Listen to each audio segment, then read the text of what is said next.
ان کے بارے میں جو سنا تھا کہ بڑے سچے اور دیانتدار ہیں وہ تو تھے ہی تھے، لیکن ہی مچ بیونڈ دیٹ،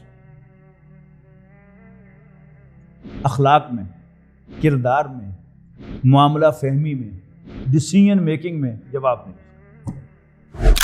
چچاؤں اور پھوپھیوں کے ساتھ اٹھ کے چلے گھر جانے لگے، جب وہ اٹھے ان کے ساتھ چلنے لگے تو حضرت خدیجہ نے نبی اکرم صلی اللہ علیہ وسلم کو مخاطب کر کے فرمایا، اپنے گھر کی طرف اشارہ کر کے، الا بیتک، اپنے گھر چلیے، فبیتی بیتک، میرا گھر ہی آپ کا گھر ہے، وانی جاریتک، اور میں آپ کی لونڈی ہوں۔ ایک مرتبہ آپ بڑے پریشان سے گھر تشریف لائے، حضرت خدیجہ نے پوچھا کہ آپ پریشان کیوں ہیں؟ تو آپ نے فرمایا کہ میں باہر گھوم رہا تھا، میں نے ایک قافلہ دیکھا، بڑا قسمہ پرسی کا عالم تھا، بچے بھوک سے بلک رہے تھے، تو میں سوچ رہا تھا کہ میرے پاس بھی کچھ سرمایہ ہوتا تو میں ان کی مدد کرتا۔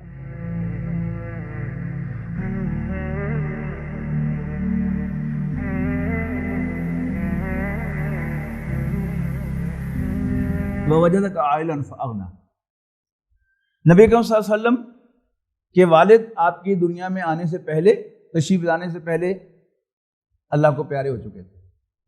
6 سال کی عمر میں والدہ کا انتقال ہو گیا، 8 سال کی عمر میں دادا کا انتقال ہو گیا۔ اس کے بعد پھر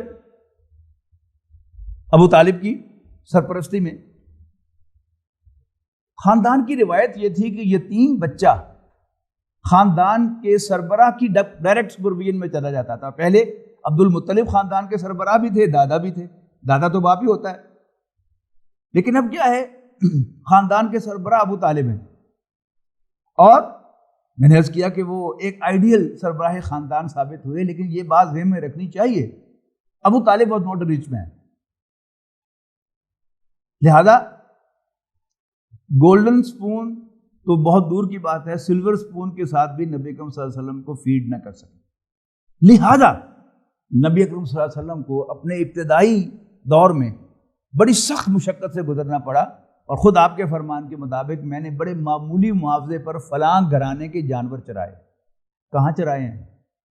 فیصل آباد میں نہیں، جہاں آج ٹیمپریچر جو ہے وہ 35-36 کے قریب ہے، زیادہ سے زیادہ چلا کبھی کئی سال کے بعد 50 ڈگری پہ جاتا ہے۔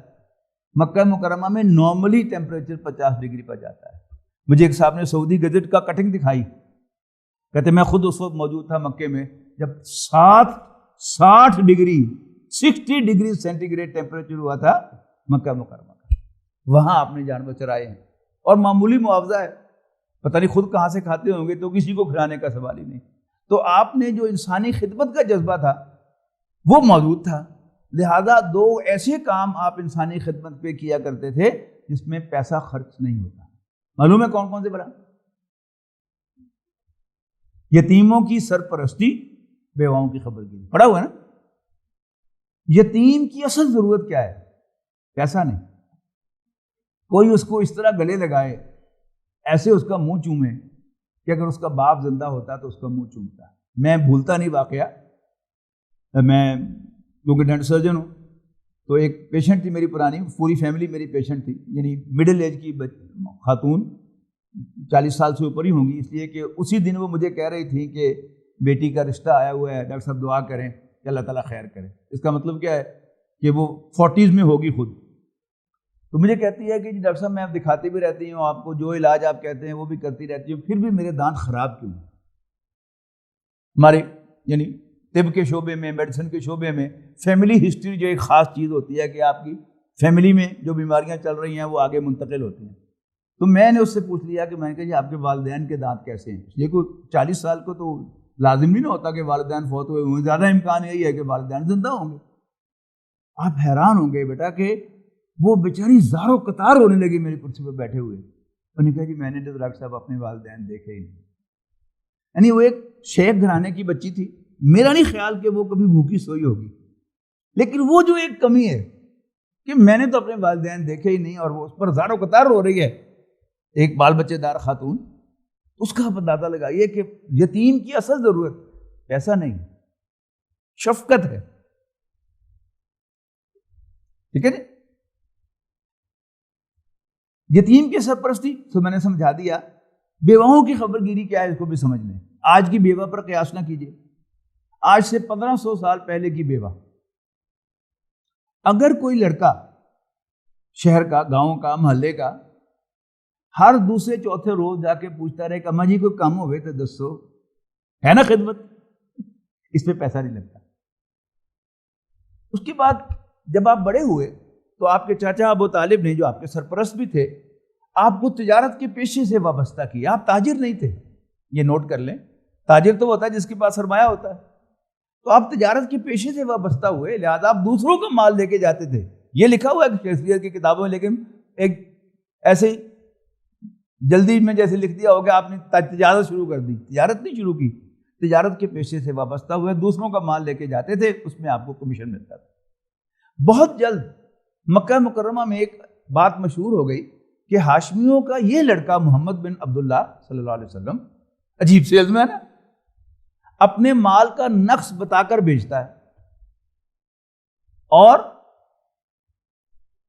مال بیچنے کے لیے بھی کوئی جھوٹ نہیں بولتا. ادھر مکے میں ایک مالدار خاتون تھی، 2 دفعہ کی بیوہ. پھر میں کہوں گا کہ ایسا نہ سمجھیے کہ ہو اللہ تعالیٰ اپنے پیغمبر کے لیے کوئی جوان لڑکی کا بندوبست بھی نہ کر سکا. No, it was a favour to Rasul Allah صلی اللہ علیہ وسلم کہ اللہ تعالیٰ نے ایک خاتون کو 2 مرتبہ بیوہ کرا کے ٹرین کیا ہوا ہے کہ how to serve her husband, شوہر کو کیسے خوش رکھا جاتا ہے. ٹرینڈ تھی خاتون، وہ تھی خدیجہ بنت خویلد رضی اللہ تعالیٰ عنہ.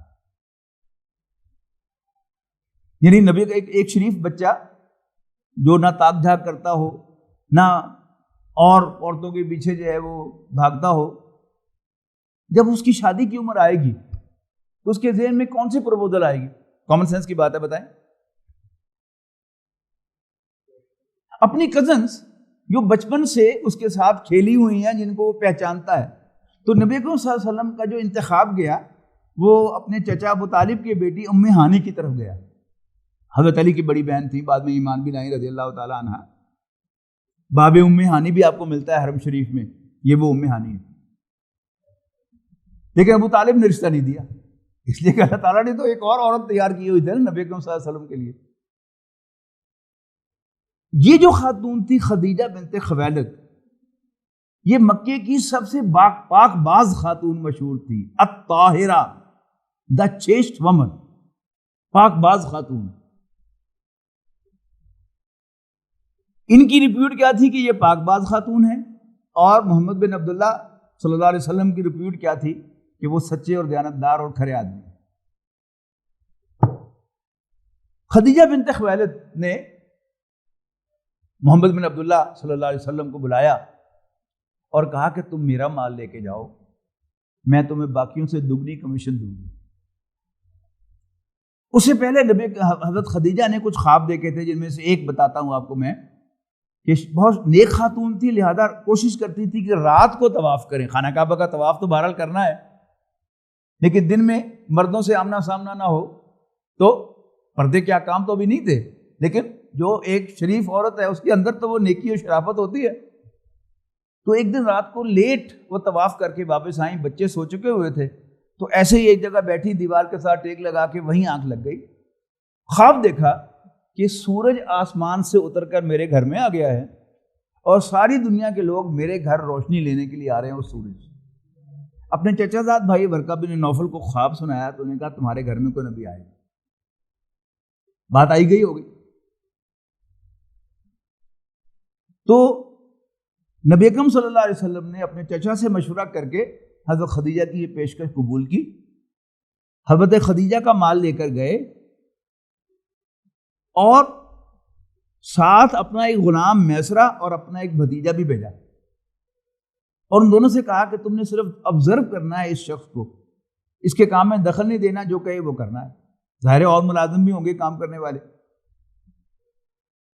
واپس آ کر مجھے رپورٹ کریں. اس سفر میں نبی اکرم صلی اللہ علیہ وسلم کو غیر معمولی منافع اللہ تعالیٰ نے دیا. منافع تو اللہ تعالیٰ ہی دیتا ہے نا، غیر معمولی منافع دیا. یہ سب اللہ تعالیٰ کی پلاننگ تھی. اور واپس آ کر آپ نے حضرت خدیجہ کو پائی پائی کا حساب دیا. تو وہ جو حضرت خدیجہ نے رپورٹ سنی تھی کہ بڑا دیانتدار لڑکا ہے، وہ کنفرم ہو گیا کہ یس. اس لیے کہ جب آپ کا ملازم آپ کو حساب دیتا ہے، آپ کو ایک نظر میں پتہ چل جاتا ہے کہ یہ ٹھیک حساب دے رہا ہے یا گڑبڑ کر رہا ہے. خاص طور پر آپ تو پروفیشنلی اکاؤنٹنٹ ہے، آپ تو یعنی ہر ایفری پکڑنے کے ماسٹرز ہیں، تو پتہ چل گیا ان کو کہ واقعی دیانتدار ہے. پھر وہ غلام کو بلایا اور ان کو نفع دے کر فارغ کیا، اور غلام میسرہ کو بلایا کہ ہم بھی تم نے محمد میں کیا دیکھا؟ اس نے کہا میڈم ان کے بارے میں جو سنا تھا کہ بڑے سچے اور دیانتدار ہیں وہ تو تھے ہی تھے، لیکن ہی مچ بیونڈ دیٹ. اخلاق میں، کردار میں، معاملہ فہمی میں، ڈیسیژن میکنگ میں جواب نہیں. تو حضرت خدیجہ نے خوش ہو کر اس غلام کو آزاد کر دیا میسرہ کو، اور اپنی سہیلیوں سے کہا کہ بھئی میں تو محمد سے شادی کرنا چاہتی ہوں. ذہن میں رکھیے گا حضرت خدیجہ کی عمر 40 سال ہے اور نبی اکرم صلی اللہ علیہ وسلم کی عمر 25 سال ہے. تو سہیلیوں نے کہا کہ ہاں کرو، تمہیں کون روک رہا ہے، ہمیں کیوں پوچھ رہی؟ تو حضرت خدیجہ نے کہا کہ میں اس لیے آپ سے پوچھ رہی ہوں کہ میں پیغام کیسے بھیجوں. یعنی آپ 1500 سال پہلے چلے جائیں، آج بھی کوئی شریف لڑکی کسی لڑکے کو آئی لو یو کا میسج کر کے نہیں بتاتی کہ میں تم سے شادی کرنا چاہتی ہوں. شریف لڑکی آج بھی 1500 سال کے بعد. تو اس وقت تو باہر بہت پرانا زمانہ ہے. تو آپ کی ایک سہیلی تھی نفیسہ اس کا نام تھا،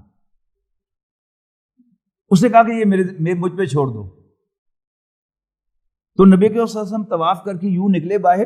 جن لوگوں نے حرم کی سیر کی ہے، اللہ نے توفیق دی ہے، تو یوں وہ کعبہ ہے نا، تو اس کے اس کونے پر حجر اسود ہے. تو یہاں سے طواف شروع ہوتا ہے، 1 چکر 2 چکر اور پھر 7 چکر یہاں مکمل ہوتے ہیں. پھر یوں نکل کے مقام ابراہیم کی طرف جاتے ہیں.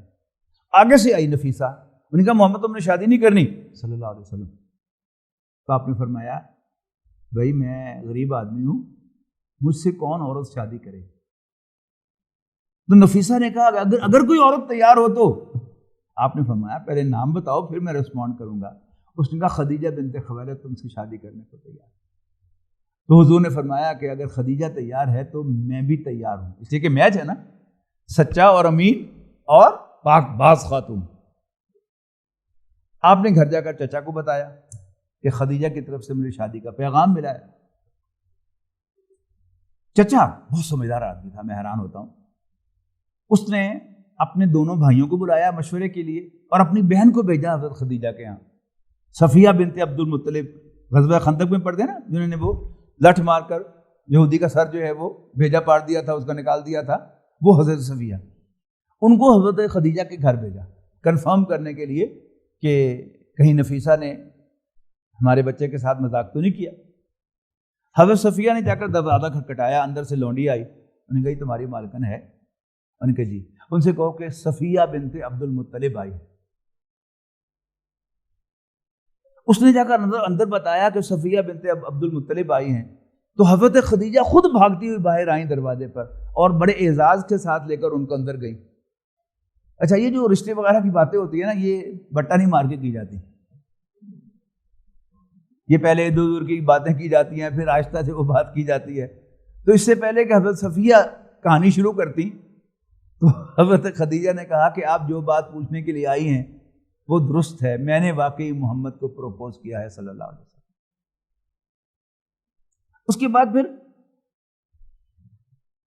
بتا ہی دوں، وہ جو میں نے شروع میں کہا تھا نا کہ حضرت عباس اور ابو لہب یہ کیا ہے، یہ دونوں چچا ہیں لیکن مختلف ہیں.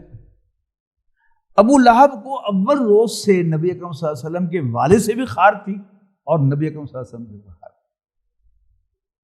حضرت عباس کو اول روز سے آپ کے والد عبداللہ سے بھی پیار تھا چھوٹے بھائی کی حیثیت سے، اور نبی اکرم صلی اللہ علیہ وسلم سے بھی پیار تھا.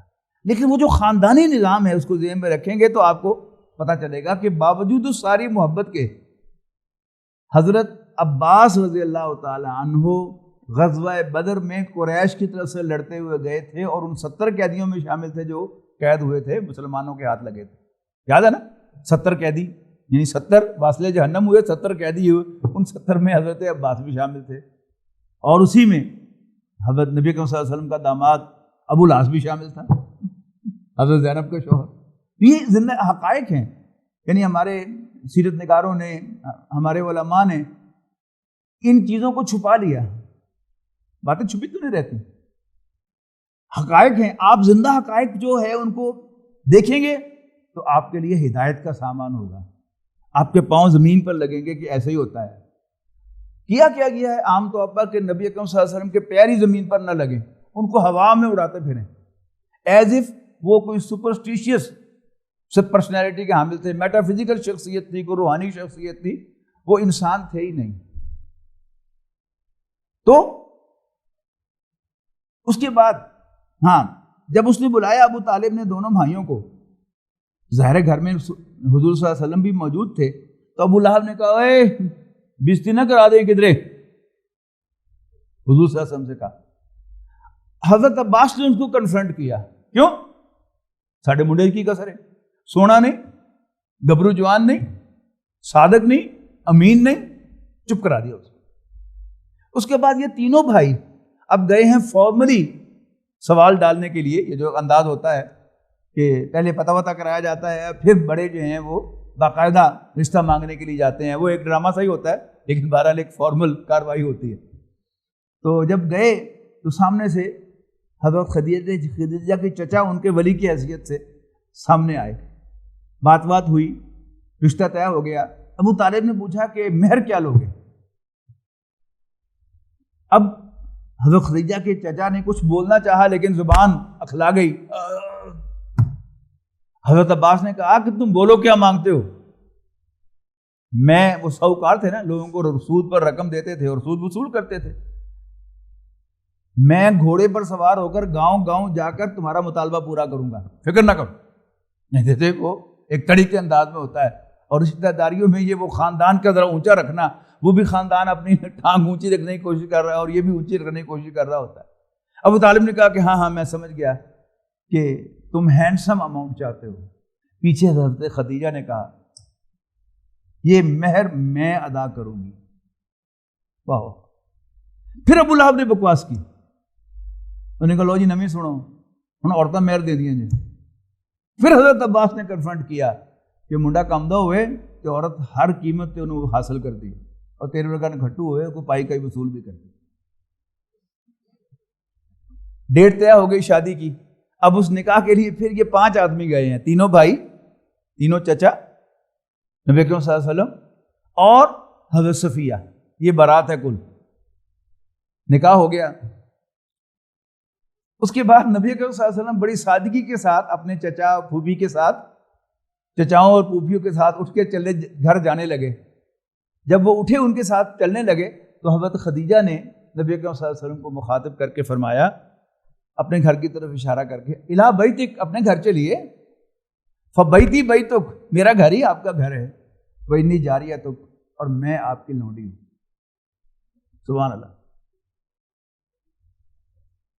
یعنی اتنی پرزور خواہش کے ساتھ انہوں نے نبی اکرم صلی اللہ علیہ وسلم سے شادی کی، اور یہ جو کہا کہ میں آپ کی لونڈی ہوں، واقعی مکے کی سب سے مالدار خاتون ہونے کے باوجود، آپ پڑھتے ہیں نا کہ جب نبی اکرم صلی اللہ علیہ وسلم غار حرا میں جا کر 7 ہفتے گزارتے تھے تو یہ مکے کی سب سے مالدار خاتون لونڈی بن کر وہ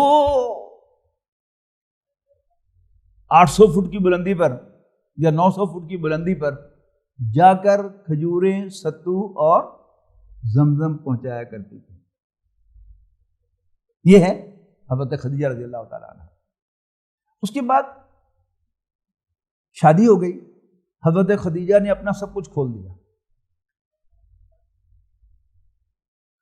لیکن نبی اکرم صلی اللہ علیہ وسلم نے حضرت خدیجہ کے مال کو استعمال تو کیا ان کی اجازت سے، انہیں خود کھولا، لیکن کبھی اپنا نہیں سمجھا۔ ایک مرتبہ آپ بڑے پریشان سے گھر تشریف لائے، حضرت خدیجہ نے پوچھا کہ آپ پریشان کیوں ہیں؟ تو آپ نے فرمایا کہ میں باہر گھوم رہا تھا، میں نے ایک قافلہ دیکھا، بڑا قسمہ پرسی کا عالم تھا، بچے بھوک سے بلک رہے تھے، تو میں سوچ رہا تھا کہ میرے پاس بھی کچھ سرمایہ ہوتا تو میں ان کی مدد کرتا. حضرت خدیجہ کو فوراً سٹرائک ہو یہ میرا ایماندار شوہر تو میرے مال کو اپنا مال نہیں سمجھتا. تو مکے کے سرداروں کو بلایا, دعوت دی گھر, اور ان سے کہا کہ تم سب گواہ رہو کہ میں نے اپنا سارا مال اپنے شوہر محمد بن عبداللہ کو ہبہ کر دیا, گفٹ کر دیا. تو یہ کیا ہو گیا؟ ووجدک عائلا فاغنی, اللہ تعالیٰ نے آپ کو تنگ دست پایا تو غنی کر دیا. وہ جو درمیانی آیت میں نے چھوڑی تھی, پھر آج میں انشاءاللہ ریکویسٹ کر کے جاؤں گا کہ اگلے جمعے ہی, تو چھٹی ہوگی ویسے, تو اب سے اگلے جمعے پر آپ ہی ہوں, تاکہ میں پھر وہ جو درمیانی آیت ہے ووجدک ضالا فہدی وہ بھی میں آپ کے سامنے بیان کر دوں, تو آپ کا سیرت کا پورا ایک نقشہ انشاءاللہ آپ کے ذہن میں بیٹھ جائے گا.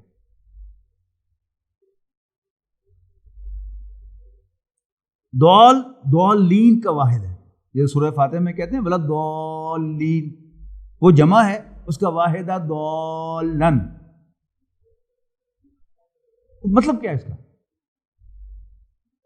یعنی کوئی شخص سکینز کالج آنا چاہتا ہے تو اس کو بتایا جاتا ہے کہ یہ نہر پر ہے, کینال بینک پہ ہے.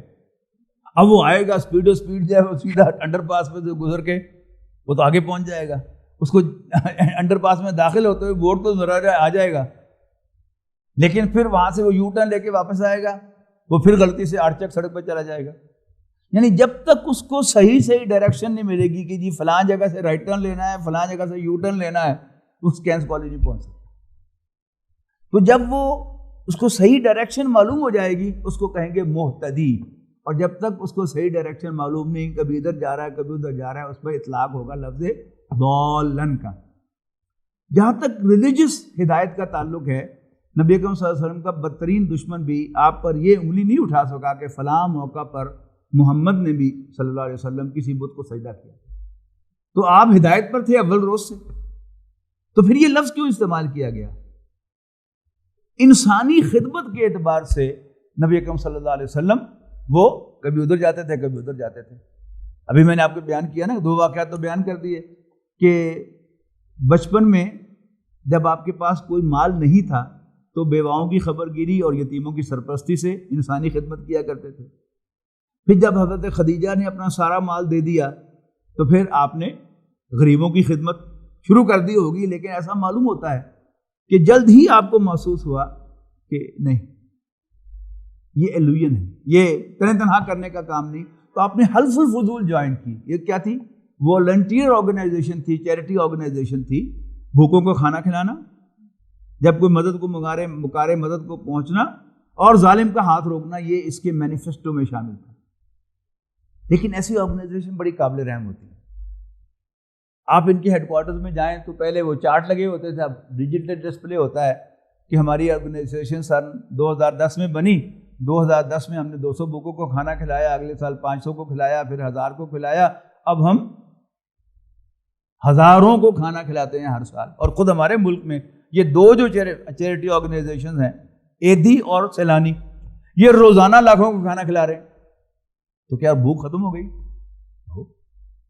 اب میرے جیسا جو لو آئی کیو کا بندہ ہے وہ بڑا امپریس ہوتا ہے, اچھا لاکھوں کو کھانا کھلاتے ہیں, میرا بھی ایسا پار ہو جائے. لیکن یہ ذہن میں رہنا چاہیے کہ نبی اکرم صلی اللہ علیہ وسلم نوع انسانی کے ذہین ترین انسان, لہذا ذہین آدمی فوراً پہنچتا ہے اگلے کنارے پر. نہیں, آپ جب جائیں گے آڈٹ میں جائیں گے, یعنی پڑھیں گے تو آپ سب, لیکن جو آپ میں سے ذہین ہوگا وہ ایک نظر ڈالے گا یوں اکاؤنٹ پر تو وہاں سے وہ پکڑ لے گا کہ یہاں گڑبڑ ہے. ٹھیک ہے نا؟ جو آپ میں سے ذرا میرے جیسے لو آئی کیو کے مالک ہیں ان کو دیر لگے گی آڈیٹر بننے میں, لیکن ذہین آدمی بڑی جلدی پہچان لے گا. تو نبی اکرم صلی اللہ علیہ وسلم چونکہ ذہین ترین انسان تھے, لہذا آپ نے بہت جلد یہ دیکھ لیا کہ we are losing not achieving. ہم بھوکوں کو کھانا بھی کھلا رہے ہیں لیکن بھوک ختم نہیں ہو رہی, غریبوں کی مدد بھی کر رہے ہیں, غربت ختم نہیں ہو رہی, اور ظلم تو بڑھتا چلا جا رہا ہے. تو یہ وہ چیز تھی جو نبی اکرم صلی اللہ علیہ وسلم کو غار حرا میں لے کر گئی. وہاں آپ غور و فکر فرماتے رہے کہ یا اللہ میں تیرے بندوں کی خدمت کرنا چاہتا ہوں, میں ظلم ختم کرنا چاہتا ہوں, بھوک مٹانا چاہتا ہوں, غربت کا خاتمہ چاہتا ہوں، عدل و انصاف کو قائم کرنا چاہتا ہوں، کیسے کروں؟ مجھے راستہ دکھا۔ تو اللہ تعالیٰ نے راستہ دکھایا، وَوَجَدَكَ ضَالًّا فَهَدَىٰ، اللہ نے آپ کو ضال پایا تو گائیڈ کر دیا، ڈائریکشن دے دی، راستہ دکھا دیا۔ اللہ نے چاہا تو انشاءاللہ ہم 2 ہفتے بعد پھر جب ملیں گے تو پھر میں آپ سے شیئر کروں گا کہ یہ کیسے ہوا، اللہ تعالیٰ کو طرف سے نبی صلی اللہ علیہ وسلم کو کیا ڈائریکشن ملی کہ آپ نے صرف 21 قمری سالوں کے اندر واقعتاً وہ سارا کچھ اچیو کر لیا، ظلم بھی ختم ہو گیا، بھوک بھی ختم ہو گئی، غربت بھی ختم ہو گئی، اور عدل و انصاف انسانوں کی دہلیز تک پہنچ گیا، ڈور سٹیپ تک آ گیا، صرف ایمان والوں کے لیے نہیں، کافروں کے لیے نہیں۔ اسی پہ اکتفا کرتے ہیں، وقت ہو گیا آپ کا۔ آخر دعوانا ان الحمدللہ رب العالمین۔ بہت شکریہ۔